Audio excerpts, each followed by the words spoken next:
Well, hi everybody. Welcome to another edition of the live version of Speed Tips by Bob and Chad. Hope everybody's had a good weekend and hope some places got to race. Mother Nature didn't wasn't kind to us here in Iowa by all means. I mean, we lost pretty much about everything. They raced I-80 out there in Nebraska on Friday night, but I don't know if anybody actually really raced on. Well, I guess Park Jefferson up in Western Iowa raced. One of our stock car customers won up there. That was pretty exciting. And we did get some stuff out in Western Iowa race, but more in the middle of Iowa, and it was pretty nasty here Saturday night. There was some pretty heavy storms that came through the area, and it was good call on Boone Speedway's part to call it at noon on Saturday because they would have had everybody there with the potential of a big mess because they had tornado warnings for Boone County and Story County and all that, which that just could have been a mess. I mean, it ended up not being a mess, but it could have been a mess. So how's Chad today? Good. I remember one of them Boone County tornado warnings at Super Nationals when I was in my camper there, wondering if I was going to blow away and die. Yeah. But we're doing good. It was a good day around here, and we released a new part today, so we're excited about that. We got our control arm bushings done for the stock car guys, so that's the Awesome. new metric lower control arm bushing. So 433M, and then the 433M, or no, M, and then the 433L, which the L is the same in the Chevelle as it is in the metric. So the rear is the same in both. But these metric ones are ready to go now. So that was something we've been working at for, well, guys like you have been yelling at us for them for a couple years, I guess. Yeah, definitely was a needed area. Uh, just one of those deals, and as we've gotten more involved in the stock car market this year, we see some areas there which, the guys that are building those cars are doing a great job, but there's always a deal where you can always take another look at things and look at things to see if that's any better. Did your screen just go goofy? Yeah, it popped up something about the questions in Be Live, and then it went away now. So I think we're good. Awesome. Otherwise, you're going to continue your manic Monday you had. Yeah, today's been one of them days. I've always wondered. Like some guys, well, I'm doing pretty good for a Monday, and I'm like, what's this Monday have to do with anything? It's just another freaking day of the week. I mean, I don't understand. After today, I completely understand because it was just one of those days that it was kind of a hurry up and wait type of day for everything for me, and it just was one of those deals. But anyway, so Scott chimed on, said they raced in Utah. Well, that's good. Hopefully, glad there's somebody doing some good weather out there. Jim says it's still snowing in central Minnesota. Oh man. Well, Yeah, there was flurries here this morning.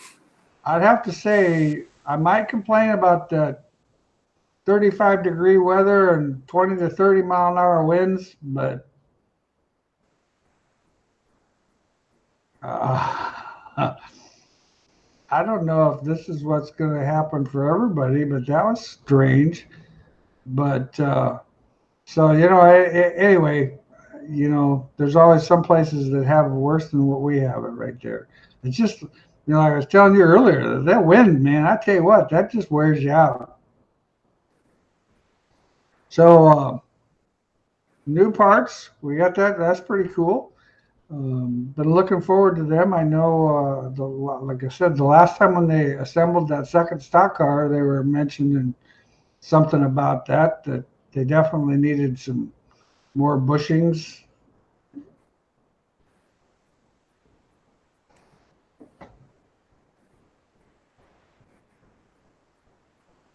I don't know what's going on here.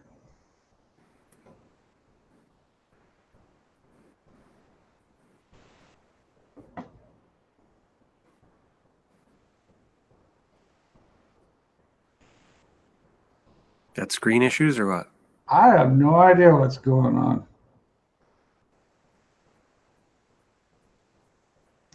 Snowing and raining in Manitoba, Canada.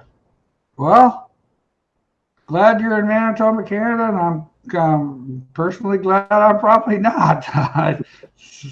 Snowing and rain would just not be, we had that last weekend. It was just kind of one of those deals where, of course, I had just,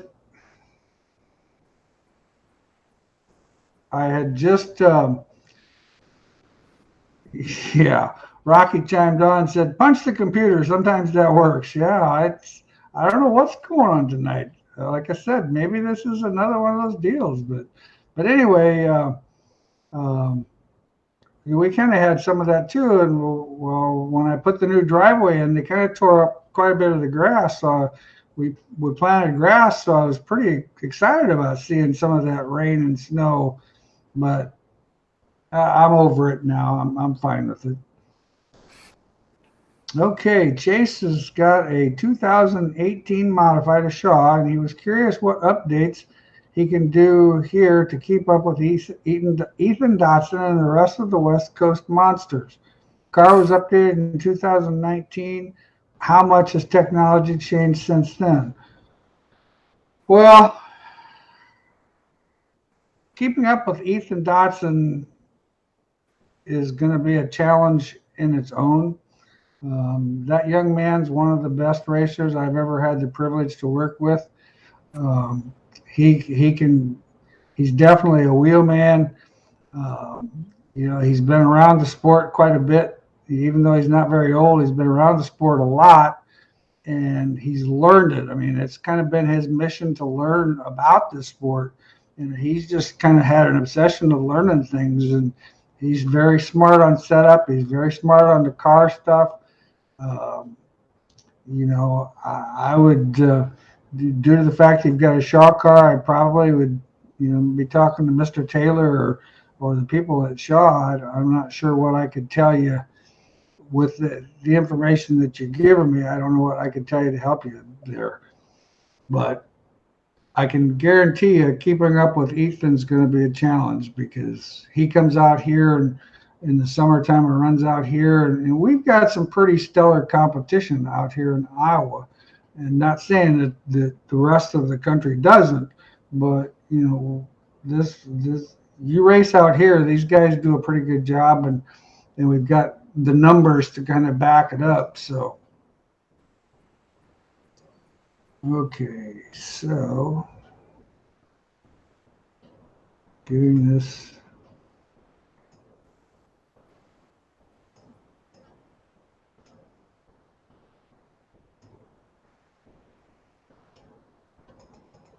You're going to have to read some questions for me, Chad. Chris says, how much pinion angle should I have in an IMCA stock car at ride height? I would say 7 degrees. 7 degrees is a good standard pinion angle for pretty much everything. Yeah, 7 degrees would be where I would go. Well, I wish I knew what was going on with my monitor here. Lindsay says, so what's the actual purpose of a load stick? Is it just a better fine-tuning tool, or just curious on the fence about buying one? So the load stick, I don't know if you have a stock car or a modified or a sport mod, but the load stick basically is going to be a tool to help you change springs at the track. So once you have your car scaled and all ready to go, just because you get a load stick doesn't mean you throw your scales away. Once the car is all scaled, ready to go, that's going to give you a benchmark center to centers on your four corners. So you're going to write that down, that number at ride height, all scaled, and we'll call that 19 inches on the right front. Then you put the car in the air, you take the tire and wheel off, take the shock off, put the load stick on, go to 19 inches. It's going to give you a number. Let's call it 500 pounds. So that number is going to be your benchmark. When you're at the racetrack and you want to change springs, then you would just take the spring out, put the new spring in, put the load stick on, go to that center to center, and then you wind the screw jack till you get to 500. then you go right to the speedway. So the old school way back when I was a crew chief and we had to take measurements, rock the car, roll it, make sure everything was good, that we were perfect. And mind you, you're on a dirt pit area, on an angle, on a hillside, and there's a pothole. So it just takes all the guesswork out and allows you to change springs very accurately at the track. Second version is it's a tool to tell you what's going on with your car. So you can put it on after you go out and make a run on the racetrack, and you'll see where your shock travel is, your down number, let's call it. Whether you paint the shock shaft with a Sharpie and watch where it wears off, or you got the dust ring, don't go off the shock rubber. You pull on the racetrack or hit a hole, it'll get messed up through the bumps. Then you get that down number, you come in the pit area, push the car down to that dust ring, let's call it. And then you'll take that center to center measurement, write that down, car in the air, tire and wheel off, stick on, collapse the suspension to that number, and that's your down number. Let's call that 1,200 pounds. Now you can tune with different springs, different spring manufacturers on that down number, different spring rates. It's more important to tune that down number because that's where you want your best handling is in the middle of the corner when you're on full compression, and compare, how you feel versus that down number. So on a night when you win the feature, you put the stick on, write that down. Then you're going to know what you had that night. You go run 5 other races and you come back a month later and you're out to lunch. You can put the stick on, and if it says you're 150 pounds off, then you know why you're out to lunch. So it's a tool that definitely can help you tune at the racetrack, change springs accurately, and improve your program. But you're going to want to stay in your notebook and compare your car to your, another manufacturer like you. Just because Joe Blow over there has 1,400 pounds at his down number doesn't mean you need 1,400, because shock mount locations are so critical on the load stick. So I hope that clears it up for you. Okay, my screen is popping in and out to the point where I can't actually see the questions. Yeah, mine moved all over the place too here. I don't know if this is doing an update or something, and I got that message again on my screen about the comments, but hey, Be Live, we just want the normal stuff. Yeah, Now it's putting questions on the bottom and they're on the side, but the ones in the middle, you don't know where you're at. So you need to have a scrolling bar to be able to look at them. So well, you used to could be able to, but this scrolling bar is not working tonight. Adam says he won the A feature Saturday night, his third night out with his new BHE shock package. Well, way to go, Adam. Congratulations. That's the kind of comments we like to see. Yeah, no doubt about that. That makes it fun. Steven says, say you had a 15-inch 200-pound spring in the left rear of a car and you went to a 16-inch 150 and had achieved the same scale numbers and ride heights after the change. What effect would that have on the car? And is a 4 inches of spring split too much on a stock car? Absolutely not. 4 inches of split, in my opinion, would be ideal with a stock car. We want to get that spring table so that right rear is below that left rear, make the car roll a little bit. The stock cars, have had a tendency to be a little bit short on side bite. And so that being said, having that spring table being down on the right side or up on the left side is going to help that. The effect of going to that 150, you're going to compress it a little bit more. To get the same scale numbers, you're still going to compress that spring more, because a 150, no matter whether it's a 16-inch or a 15-inch or whatever, it's still 150 pounds per inch, where that 200-pound spring was 200 pounds per inch. What you're going to see is when you go to accelerate, the car should get up on the kind of hike up a little bit more. I think that's a good combination. It'd be interesting to see what you actually have for your right rear, but that left rear spring, that 150, that seems to be a pretty common number that we're seeing people starting to go to, 150s and 125s. Don's asking caster camber setting suggestions on a USRA B mod / Wasota B mod? Well, caster and camber, is that what the pinto? I guess my first question is going to be: is that with the pinto spindles or with the metric spindles? Pinto spindles, 2 and 4 degrees, 2 positive caster on the left, 4 positive caster on the right. Camber, 4 positive on the left front, and 6 to 6.5 degrees negative on the right front. If you've got the if you have the metric spindles, I'd up the caster probably to 3 and 6, 3 on the left, 6 on the right. That's just my opinion.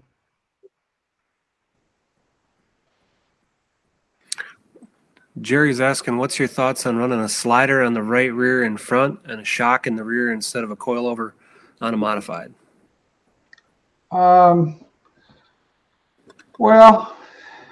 they're going to do kind of the same thing. Run that shock. My only concern with when you run the shock behind the housing, it gets less travel than it does on the front of the housing, because when the rear end wraps and when you're in front of the housing, you're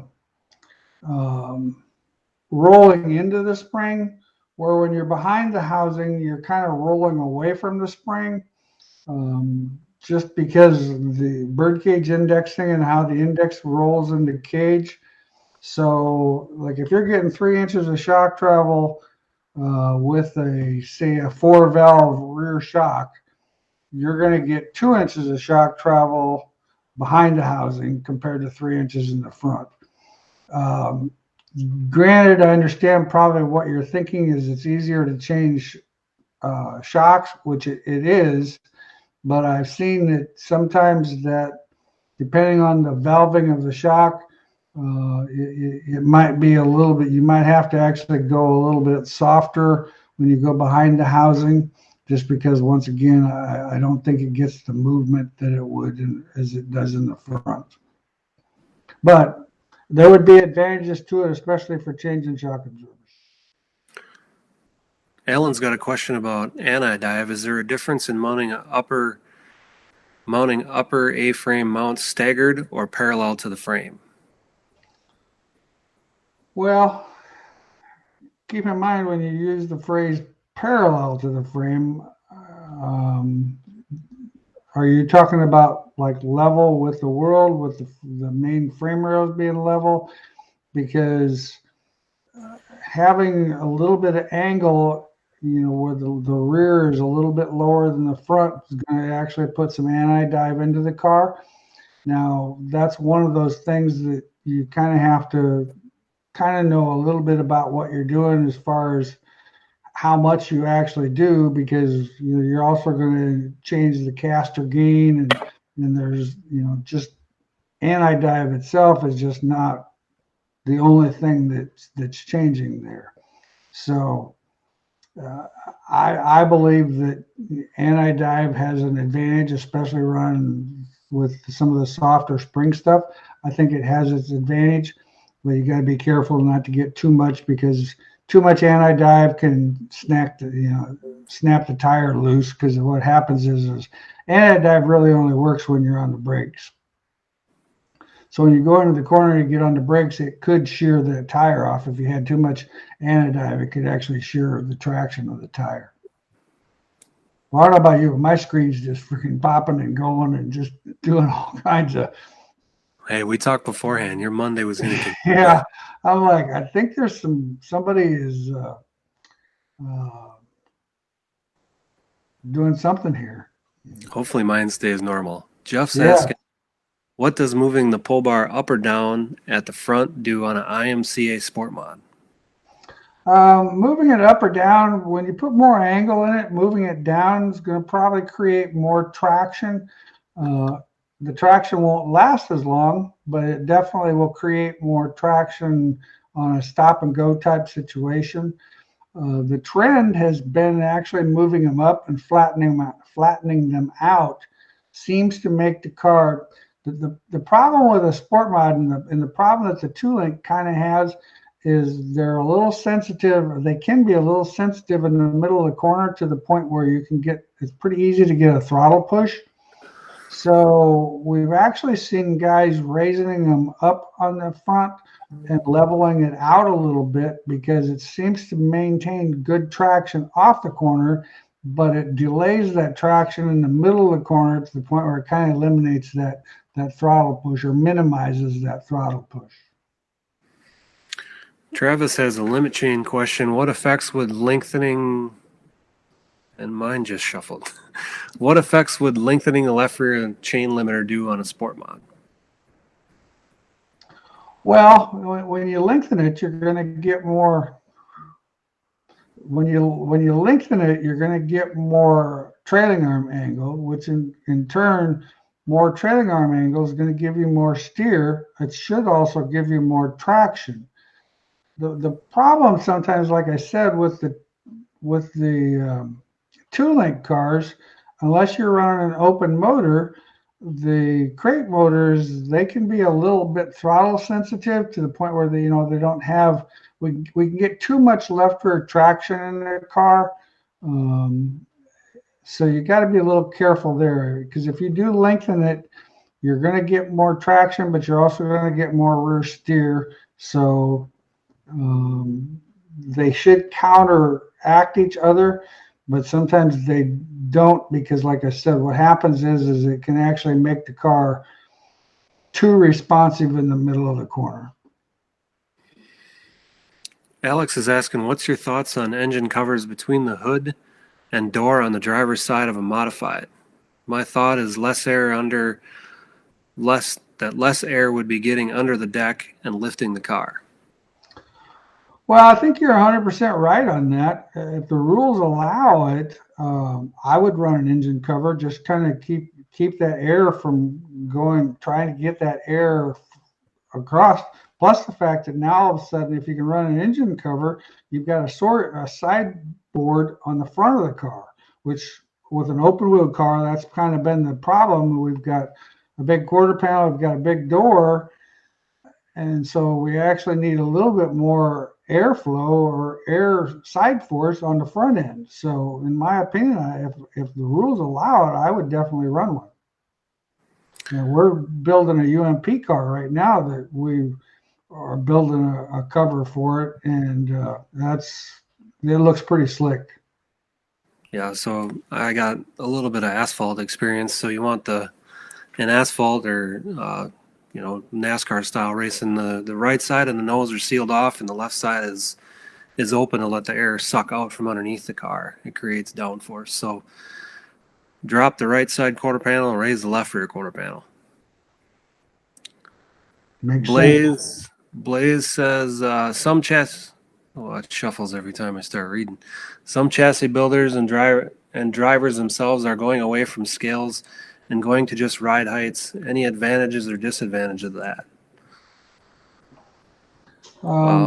That's I'll load let you stick. take that one, Chad.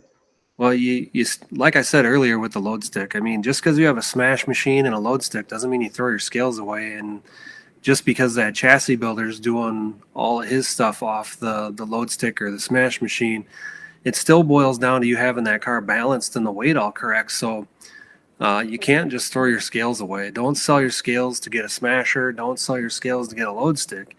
The scales are the first step in the evolution of setting that race car up, and they're essential. I mean, if you move 20-pound chunk of lead around, you're changing the ride height of that corner, which essentially changes that center to center distance for either the load stick or the load machine. So when a chassis builder has them numbers dialed, that means that they know that your car is 54% left side, 56% rear. They know all them center to centers are perfect, and they can give you your 4 load numbers and get them cars pretty close going out the door. But you still, I feel, need to have scales when you're setting your car up, because you're always going to be changing little things with your lead and your balance. Anything to add to that? Well, I agree with 100%, because you you hit the nail on the head. You still got to have a balanced race car, and to ensure the fact that you have a balanced race car, that's where your scale numbers are going to come into play, because you're still going to have a certain amount of left side percentage, a certain amount of rear percentage. Now, with the new technology and taking measurements, once you have the car scaled and you load stick, I'm not saying that you can't, you don't necessarily have to put the car on scales every night after that fact. I think the scales need to be a deal where when you start getting out in left field, let's come back to home page, square everything all up, check everything, make sure. And that's the advantage of the load stick, is once you've got the car all balanced, now you've got your numbers. So you've got a specific set of numbers in your notebook that you can go by, and you can constantly go back to those numbers. And like I said, for the most part, I think that you could probably maintain the car quite a bit with just ride heights and load stick numbers once it's been scaled, and you still have your scales, so you can always go back to it to make sure. Dawson's asking, let's say you have your Panhard bar mount for a Northern Sport mod. You have the two climbers, one in the inside and one on the outside. Would you gain more traction by putting it to the inside mount? Are we on the rear side, frame side? If you go to the inside mount on the frame, you're going to increase your angle, and you're going to end up with a shorter bar, if I'm understanding that correctly. The shorter bar is going to I don't know if I would say it's going to give you any more traction. It's going to give you quicker side bite, which in turn can relate to traction because the rear end's stuck better. But I tend to like the longer bar, like the 21-inch Panhard bar, or J bar, I mean. I think that's pretty good. Is this a sport mod, did you say? Yeah. Traction wise, you're not going to notice the difference one way or the other. It's just with the shorter one, you're going to have a little more angle is all. Rob's asking, in a 3-link modified, what kind of characteristics will the car have if the rear end is setting too far to the right? You're going to tote the left front tire like no tomorrow.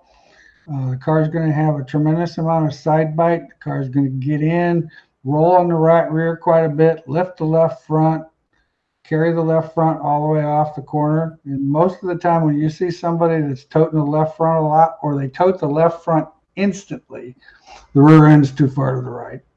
Too far to the left. Yeah, I think he's asking too far to the right.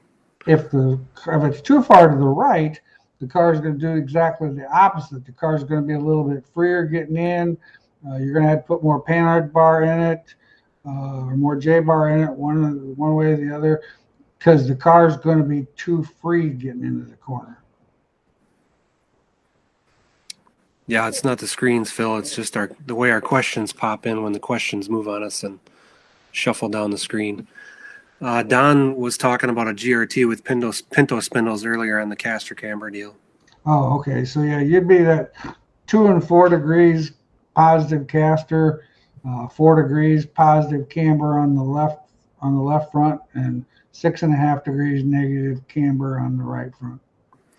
Kyle's asking, what's your opinion on left rear chain drop on dry slick? Add drop or take drop away?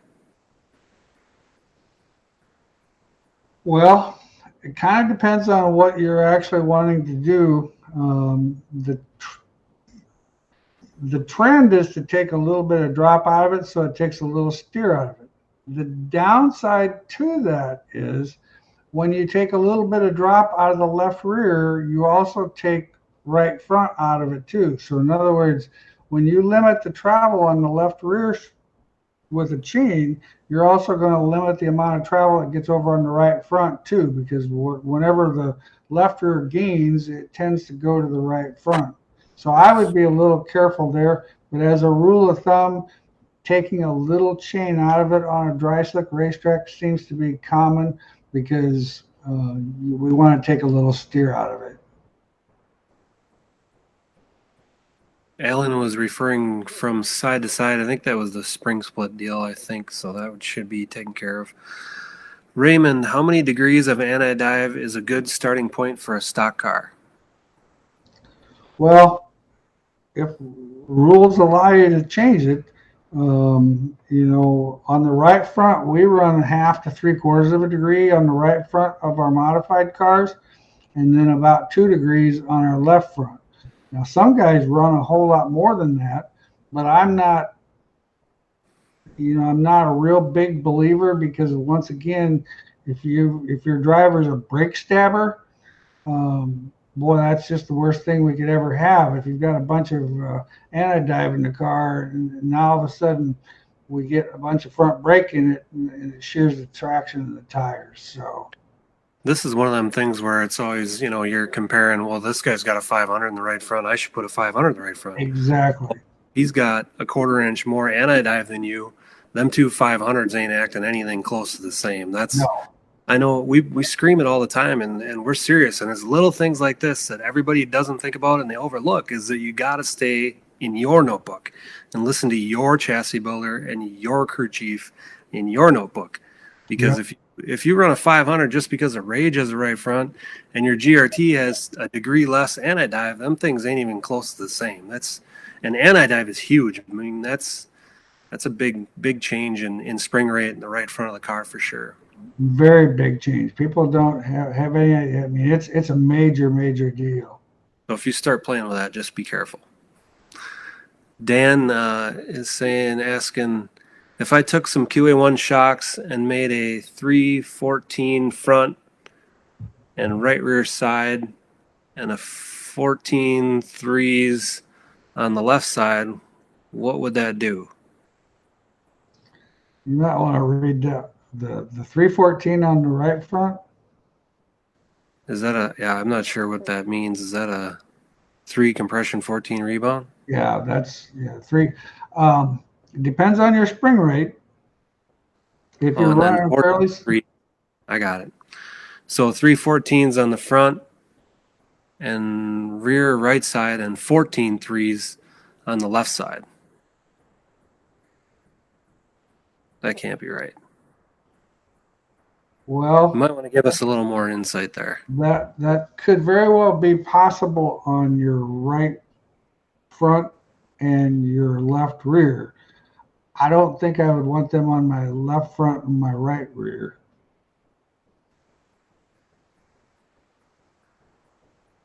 Not sure. Sounds like you need to call BHE and get some shocks. Bob? Yeah, I think that sounds like a great idea to me. I mean, the 314, like I said, that's, and see, the problem is, it's just, I don't know. I'm old school, but probably none of you young guys remember Paul Harvey, because he always used to say, and then there's the rest of the story. Well, that's kind of the thing with shock absorbers, because we don't know what the 0 point is on the shock absorber. We don't know what the 1, 2, 3-inch number is, because you could have a 314 that has a bunch of bleed in it, and that thing might respond to like a 3.6 or something like that. So it's hard to really say, but if using those numbers, providing that all the information is correct, 314 is not a bad number on the right front. Might be a little soft on compression. Might. Just depends. If you're running a 600-pound spring in the right front, that 3 is probably going to be fine. If you're running a 450, that 3 is going to be way too soft. You'll need to be in towards a 5. That left rear 14.3, that's not a bad combination. That's pretty common. That would be an excellent left rear. You wouldn't want them on the left front or the right rear. Those need to be more of a closed up shock, more of a standard, like 4.5, 3.4, in that neighborhood. They need to be not as big a split between the rebound and the compression. Ted is asking, I see some B mods running the pull bar just above the rear end housing instead of 11 or 12 inches up. What would be the effect from doing that? Well, with it being a solid bar, you're not going to see as much effect.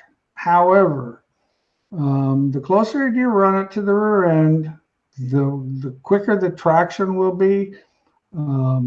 It seems to be when the further you run it away from it, it seems to. But the problem is sometimes the traction can be almost too quick. So you've got to be really careful with that.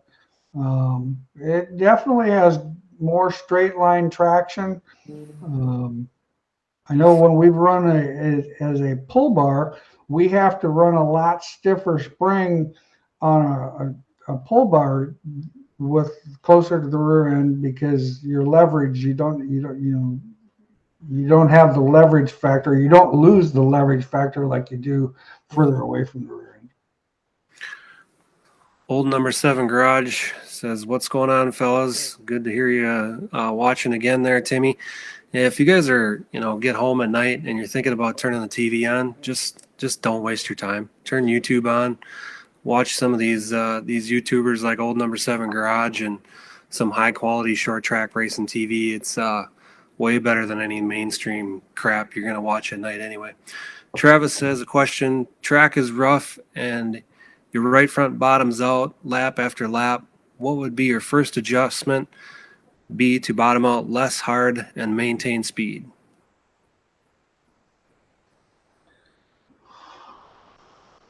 Possibly anti-dive, since we're on anti-dive tonight.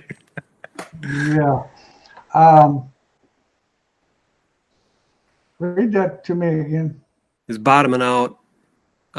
Track is rough and your right front bottoms out lap after lap. What would be the first thing you would adjust to bottom out less? Well, if it's bottoming out, the right front's bottoming out, I would definitely make sure I would look to see how much chain I have in my left rear, because if my left rear is getting a lot of movement, I could kind of choke that up a little bit by restricting some of the movement on the left rear. That could very well be possible. You can raise your ride heights, but the problem is when you raise the ride heights, you're kind of crutching it. It's kind of like the old saying goes, if you're a foot away from the wall and you hit the wall, you're going to hit the wall. If you're 5 foot away from the wall and you hit the wall, you're definitely going to probably have more of an issue with damage than you would in another situation. So once again, raising the ride heights, yeah, that might be an idea, but I don't think so. And maybe it just ends up being wherever you're running. Like if you were at I-80 this weekend, I had a couple customers that complained about the same thing, that they were having problems bottoming out. And with that racetrack being so fast, it's very possible that's a racetrack that might just need more spring rate. And and the thing, a lot of times people will think, well, I'm just going to increase the spring rate on the right front. Well, actually, if I was to increase the spring rate, I would increase the spring rate equally. So I would stiffen my whole front end rather than just stiffening up my right front. That way I don't change my balance of my car quite as much. RJ Merchant, IMC and modified, what's a good starting trail number and how do you measure that correctly? Well, depending on the brand of the car, your trail, you actually need to probably talk to your chassis manufacturer to see how they actually measure it. Some people measure it from the motor plate. That being said, if the motor plate's put in the car square with the world, now I know there's a couple of chassis builders that their motor doesn't set in their car completely square, so you can't measure off the motor plate. You can't measure off the lower ball joint grease zerks because if you've got a turned stub. So that's just one of those situations where you almost have to find out from your chassis builder where there's a jig point that you can measure off of that is square with the world. Dawson's asking, how do you increase side bite in an IMCA sport mod? Moving the rear end slightly to the left, that's going to increase side bite. And when I say slightly, an eighth to a quarter of an inch is substantial. That's a significant change on those cars. You can put more panhard bar angle in it. That's definitely going to get you more side bite. Sometimes, though, that can yeah, I don't know if your screen's doing what my screen's doing, Chad, but I'm going to have a Budweiser or something after this deal. Holy moly, my eyes are going whoa, whoa, whoa, whoa, whoa. Anyway, maybe two of them. I think I'll have one for me and one for you. We'll grind through it. There we go. Anyway, the side bite, like I said, that's more J-bar or more panhard bar with the sport mod. It'd be a panhard bar. More panhard bar angle is going to give you more, but the quickest and easiest way is moving that rear end. Just one turn, two turns at the most will make a big difference. Jeff Green, what is the max left upper bar angle on an A mod, and where do you jack the car up to check it? Well, the max bar angle, in my opinion, I've never really. I wouldn't go over 50 degrees in dynamic, and when I'm saying dynamic, basically take your load stick and clamp down the right front so that you're right down over in the right front, so you get that in dynamic. Jack underneath the seat so that you get the up against the chain, and then whatever that is there. I wouldn't be over 50. I never used to go over 45, but now with the zero indexing plates, we've advanced that up to 50 degrees, and that works pretty good. 50 degrees in dynamic is probably in the 28 to 30 degrees in static. Aaron's asking, what's your thoughts on a 90-10 going forward or standard versus running it behind the rear end like a push style? What's the difference? So Rayburn style or standard? I don't really, to be honest with you, think that there's going to be a lot of difference one way or the other. It would be a different rate. It'd have to be a different rate shock, because if you're going off of compression, you'd have to be, instead of a 90-10, you'd want a 10-90, and in front of the rear end, you'd want the 90-10. Yeah, I'd say the disadvantage of going back is you don't have that tighten you up on entry, being hooked in front and pushing the left rear basically down in the racetrack. It's still going to do what you want it to do on the axle wrap thing, but right, that would probably be the only difference going back. That's going to take some side bite out of the car. It's going to make the car a little bit less tight getting in. Old number 7 garage. We ran the hell out of it over the weekend, won the heat, second in the feature. Notes off this program pays off every time. Thanks, guys. Well, we appreciate you watching. Yeah, we did, too. I think that's awesome. I'm glad you had a good weekend. I mean, first and the second's pretty good. Matt's asking, what are the pros and cons of running Pro Dive in the right front of a sport mod? I've never actually experimented with that, so to be honest with you, I really couldn't answer that question. I couldn't answer that question. Well, what we were talking about earlier with the car bottoming out, you put Pro Dive in it, you better be ready to put spring rate in it. So again, we're touching on a Pro Dive, anti-dive, and it's kind of going on the roll center thing, and you get a whole bunch of these little variables that your chassis builder dials in over the years getting these cars, tuned. If you're going to start playing with that, you got to understand that once you put Pro Dive or put anti-dive in, it changes the spring rate of that car too. So you're not only changing one thing, but you're changing another. So you really need to be careful. And like Bob said earlier, a quarter inch is a big change. Yeah, no, that's a huge change, and going to Pro Dive especially would be a major change. So when back in the day, okay, let's rewind. A quick story, but Sure. pro dive and anti dive in an asphalt car back in the day, I would tune according to the racetrack banking. So if I was going to a flat track, I'd want that thing to dive on the right front and rotate. If I was going to some bank track where you had a lot of bank, you didn't really need it to. You didn't need the dive because the G force was going to dive it for you. So that's one rule of thumb that I always used back in the day. If you're on a flat track and need to rotate, you're going to need that more pro dive or less anti dive. And then when you get to a big speedway, you want anti dive so it doesn't dive because you have the automatic G force or centrifugal force to get that car on the right front. So wrap your head around that. But that's what I used to do back in the day on the asphalt stuff.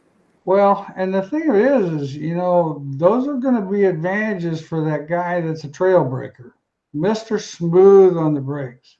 If you're wide open Charlie and slam junk, bang, wang, everything on the brake pedal, doing that stuff on the front end is going to drive you insane. And asphalt, that's why it was more important, because you're going in the corners miles over your head and you're trying to control this thing and slow it way down. So they're on the brakes a lot more than you ever are on a dirt car, unless you're a really good trail breaker. Logan, what's a good size left rear spring to start with? Pros and cons of a tall and short spring. Well, I still stick with the 16-inch spring. I mean, some sanctioning bodies have a rule that you can only run a 16-inch spring. I still like a 16-inch spring with a 13-inch right rear, 16-inch left rear. I think it's a good combination for your the roll, the spring table in the back of the car. I think that's a good combination. When you go softer on that left rear spring, you're going to need a taller spring so that as it compresses, you still have your roll like you want it to be.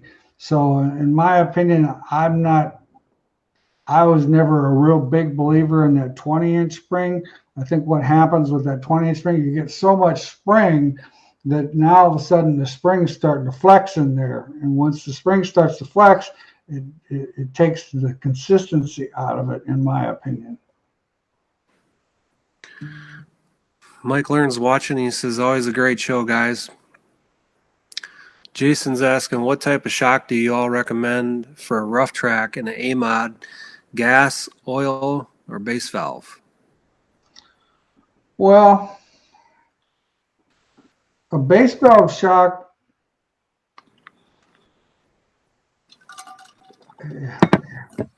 a gas shock for sure, definitely.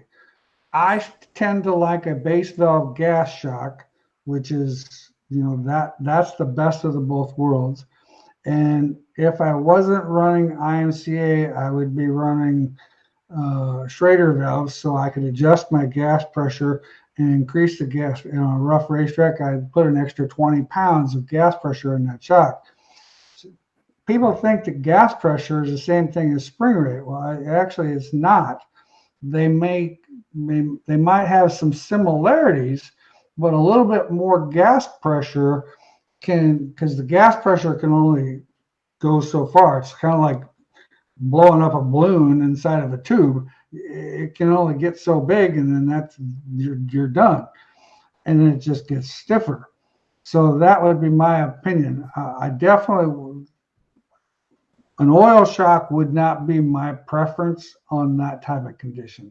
Those are great shocks, but they work the best on dry, slick, smooth racetracks. Ryan's asking, pull bar shock on a 4-link IMCA mod, is it a must-have or kind of up in the air driver preference? Well, I believe it still is a must-have because I think it definitely plays into the fact that it helps tighten the car up getting into the corner.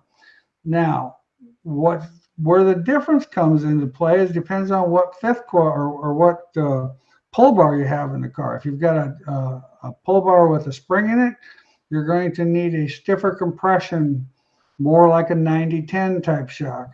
If you've got a biscuit bar, you're going to need to have something more like a 6-1, 6-2 in that type of situation. because once again, it just helps the car get a little extra side back getting into the corner, makes the car a little bit snugger on corner entry. Todd McFarland, how would putting a 20 on the right front instead of a 19 affect the handling? Well, I don't think it's actually going to affect the handling a tremendous amount. The only problem that I don't like about the 20 is it's a crowned tire. So in my opinion, it doesn't have quite the level surface that the 19-inch has. I can see why you'd want to do that, so you could get their stagger would be easier to get. But if you look at the picture, and in fact, actually, if you go back and remember at the school, we kind of showed that 19-inch tire. Like I said, it's kind of a crown tire because it's basically the 20-inch tire is basically a 19-inch tire expanded. Is all it really is. It's no different sidewall and nothing like that. That kind of thing. So in my opinion, I think you would have better handling with a pair of 19s with the stagger on it, is my answer to that question. Sandra's asking, what do you typically do with tire pressure for different track surfaces? Add or reduce air for heavy or slick? I would definitely probably add some air pressure for a slick racetrack. I think, and now I'm sorry, I said that totally wrong. I would add air more for a heavier racetrack because I don't want the tire to be rolling underneath. I want to make sure that the sidewall is not rolling underneath, because what happens when the sidewall rolls underneath, it buckles the tread and you lose actual traction that way, because now all of a sudden I don't have my full surface of the tire on the ground. So, and dry slick wise, you got to be a little careful. You don't want to decrease air pressure a lot, but if you're not running nitrogen, you can start off low and then see kind of where it goes from there. But as a rule of thumb, I don't change air pressures a whole lot. If it's a real rough racetrack, I'll put an extra pound in my right side tires. Otherwise, I don't mess with it a lot. Matt Ruff, thanks for all you guys do. 1-2 features this weekend. Appreciate all the suggestions and advice. That's awesome news. Awesome. Yeah, congratulations. Some guy named Jeff Taylor wants to know what's the optimum right rear suspension cage drop on shock mount.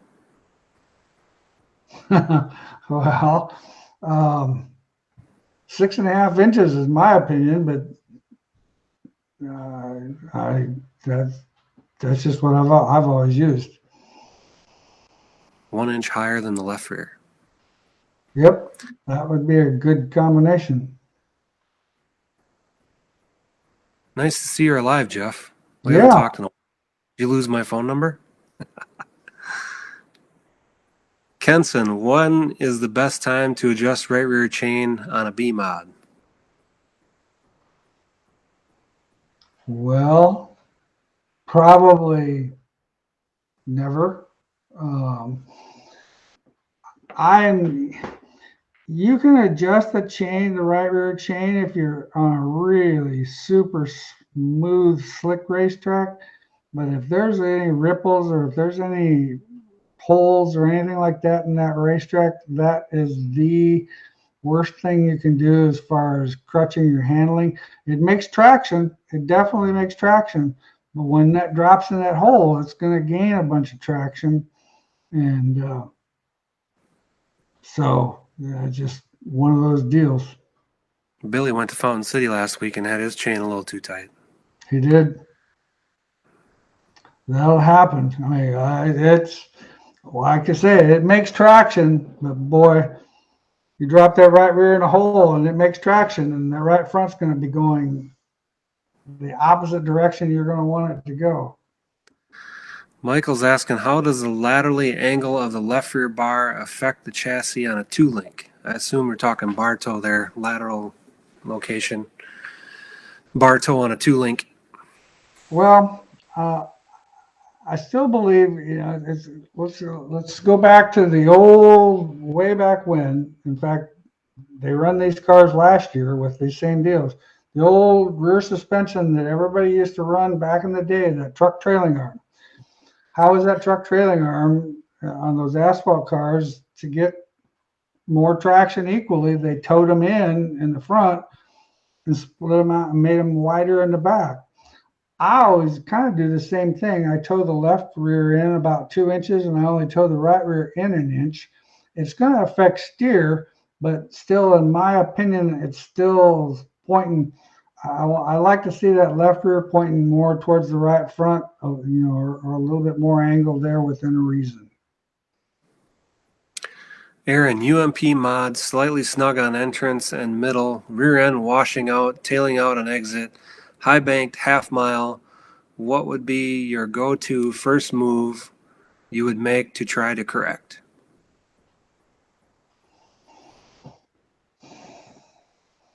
You might need to read that one again. Tight in and the middle. Rear end is washing out, tailing out on exit, high banked half mile. What's your first move? I would free the car up on corner entry, because what's happening is the car's tight on corner entry. It's getting over on the right rear too hard.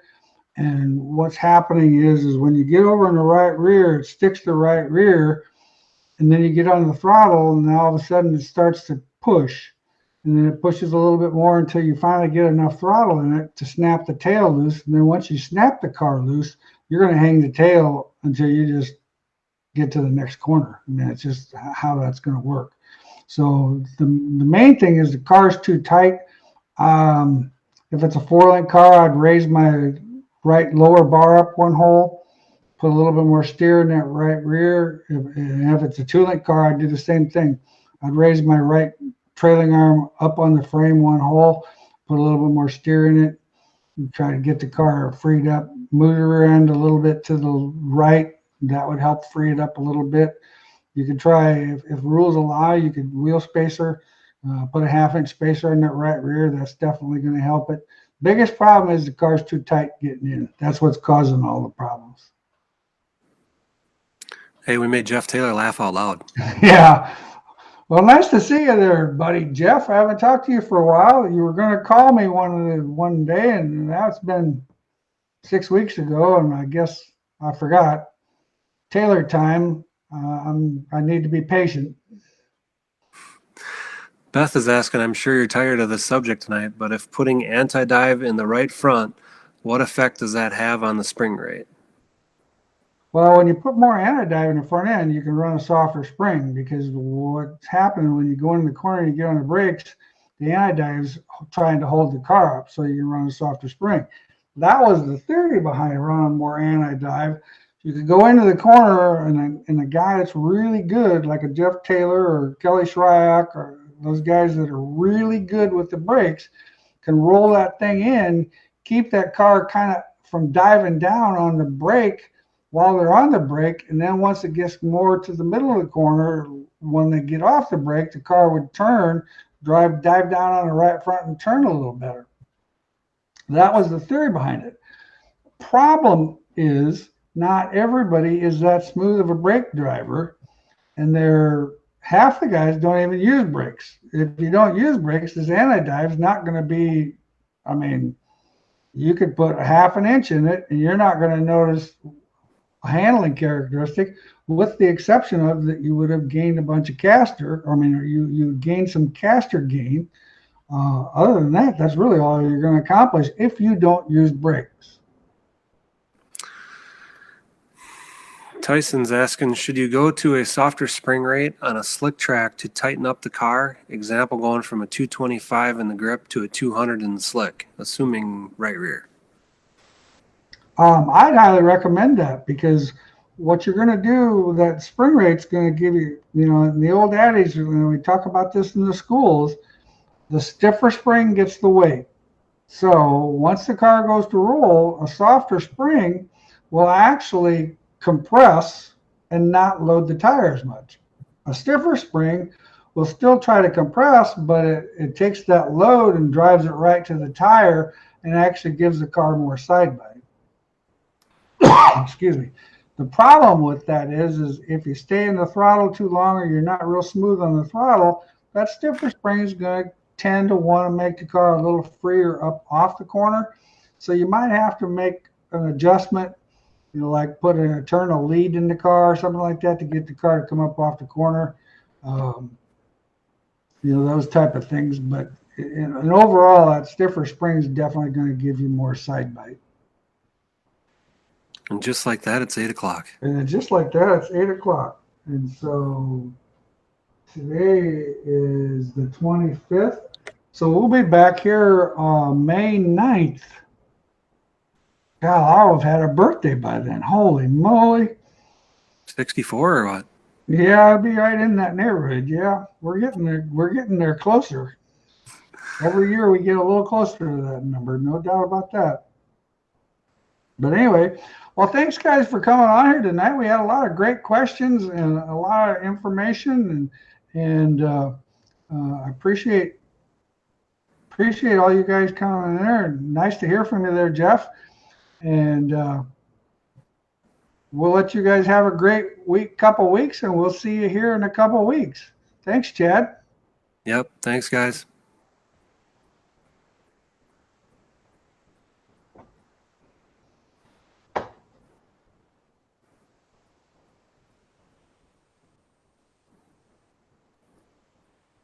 I can't even get out of it. It's Monday. Wow.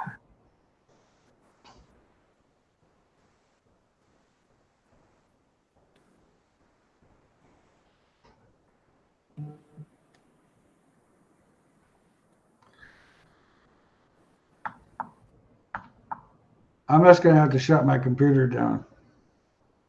Let's see you later. Talk to you soon. Yep.